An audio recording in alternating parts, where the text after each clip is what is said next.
We have so much to talk about in today's WoW news, but first, ladies and gentlemen, something is afoot. I say that because a combination of data mining, creator teasing, and one very pointed Blizzard fakeout has got people excited again. And there's a lot to talk about.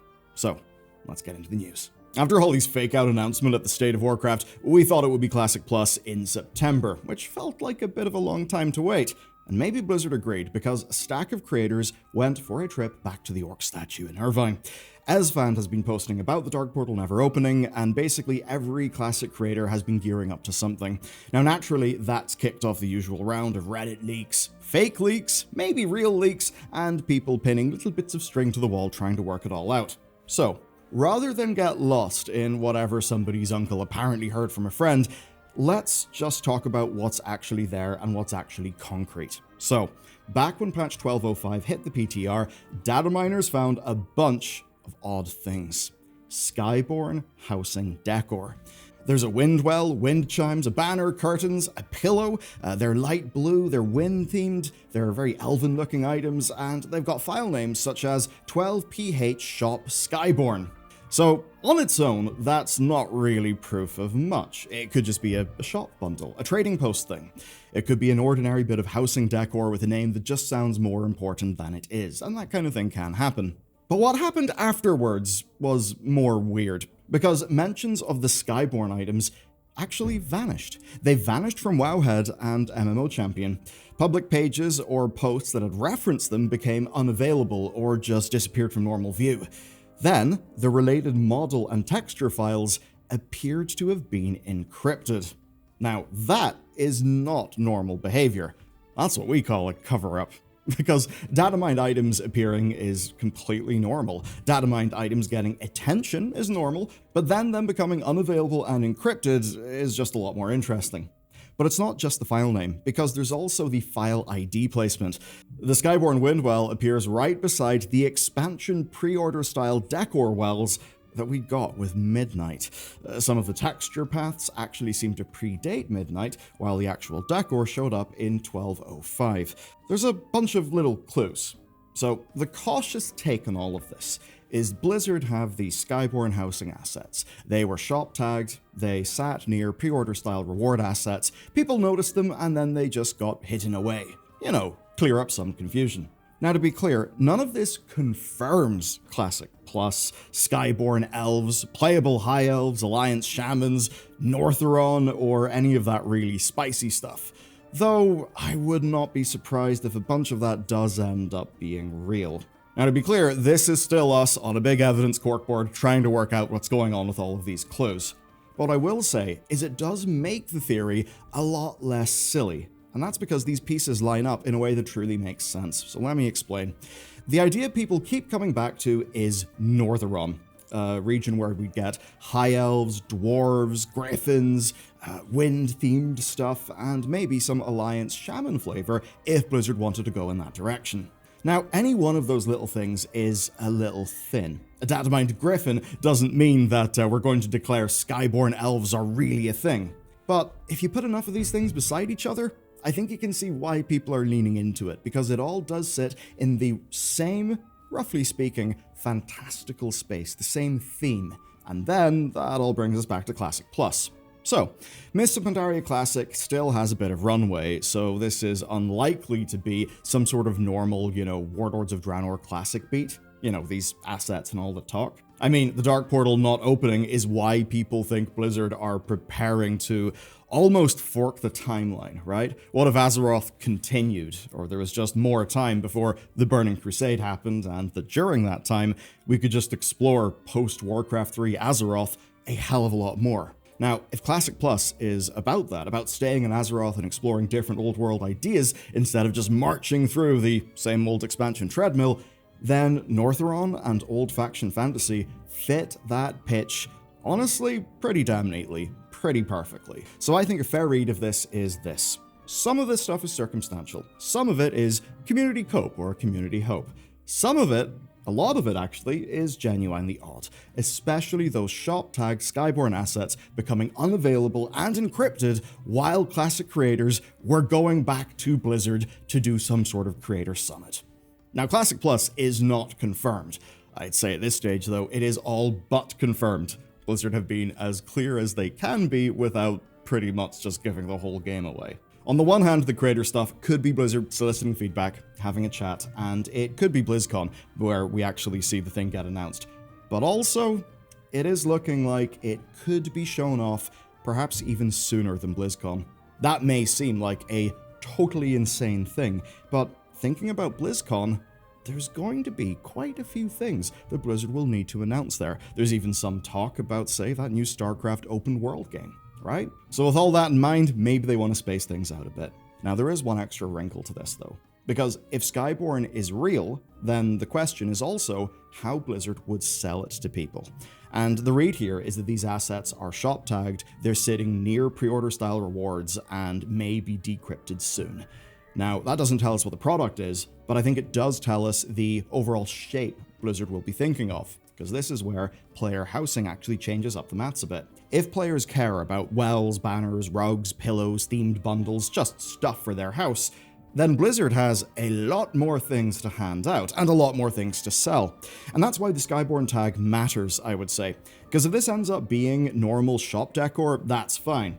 If it's tied to a Classic Plus pre-order thing or deluxe style bonus, then the first proper Classic Plus beat may arrive with a price tag attached. Maybe it'll be a pre-order. Maybe the news of BlizzCon will be that it'll finally go live. Hard to say exactly, and none of us can predict the future, but it is looking fairly certain that there will be Classic Plus news soon. But oddly enough, that's not the only Classic Warcraft news, because in a seemingly random act of grace, Blizzard finally undid some of the damage that they inflicted in Warcraft 3 6 years ago. And yes, it really has been that long. You can now play Warcraft 3 through Battle.net properly via Warcraft 3 Legacy. You see, before, if you wanted the old version of the game, you'd have to use a separate installer. So, in theory, this is exactly the sort of thing that people have been asking for. Basically, easy access to the original Warcraft 3 with none of the reforged gumph. You'll be able to do LAN and offline play, old maps and campaigns. Basically, less friction for people who never really wanted reforged in the first place. This is good. More things like this, please, Blizzard. Fantastic. But there's a bit of a problem, and that's that Blizzard somehow found a way to make this easy win a little bit weird. You see, Warcraft 3 Legacy is on patch 1.29 rather than patch 1.31, so it's missing some of the final pre-reforged changes that were made to the game. And of course, it also doesn't support online play, which is disappointing, but at least it is a little understandable. You can see Blizzard not wanting to run like another live branch of a game. But the worst bit is that at launch, playing Warcraft 3 wasn't really in the supported list of features for this version of Warcraft 3. It's very silly, but what happened is they shipped it with the wrong folder structure. So the maps and the cinematics were there across a load of languages, but they were just in the wrong place. And that meant that trying to play anything could just boot you right back to the main menu. The install was also twice as large as it needed to be because of all of the redundant language data. Now, the good news is the community found the issue quickly, forum posters were talking about diagnoses and workarounds, and Blizzard's official fix did actually come, it just took 9 days. 9 days to fix a folder problem that players had effectively identified for them. Cool. No real harm done in the end, of course, and I do want to be fair. Getting original Warcraft 3 back into the launcher is a really good thing. It should have been an easy win. I think it's just a bit mad, a bit crazy that even this somehow launched in a broken, barely explained way and then took longer than it really should have to be fixed. And I guess that's the annoying part. Even a nice gesture of goodwill just, didn't really go right. That's a shame. So the idea was good, the follow-through has felt a little bit oddly hands-off, but let's think about things for a second. If Classic Plus is going to be a big thing, then maybe they want a version of the game that came out before Classic, Warcraft 3 in its original state, so people can play the campaigns just like, basically, the rest of us did when we were much younger. Okay, this is a lot of classic-y stuff, a lot of old stuff. Let's talk about live, because Blizzard are fixing some problems in the immediate. It took a while, but the fabled light touch balance stuff is actually here, and true to Paul Cubitt's word, they are bringing up the underperforming tanks without knocking down Brewmaster. So, Blood DK, Vengeance DH, Prot Paladin, and Protection Warrior are all getting decently substantial durability buffs.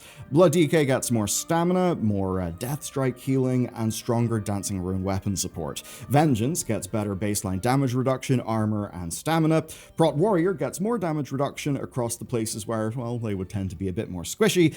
And Prot Paladin, well, you guys are really getting a pretty big package of changes.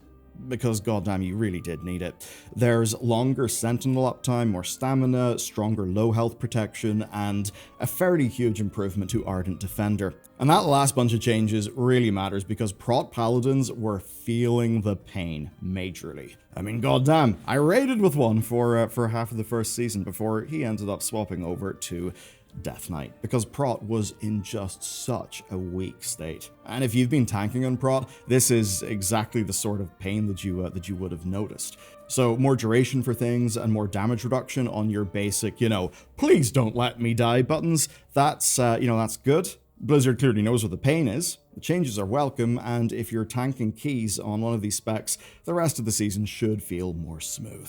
Now, there are still some pain points with healers, there's still work to be done, but there's also an obvious question hanging over all this stuff, which is why did it take this long? Because by now, a lot of players have already adapted. Some have rerolled, some have geared to the safer option. That happened in my guild.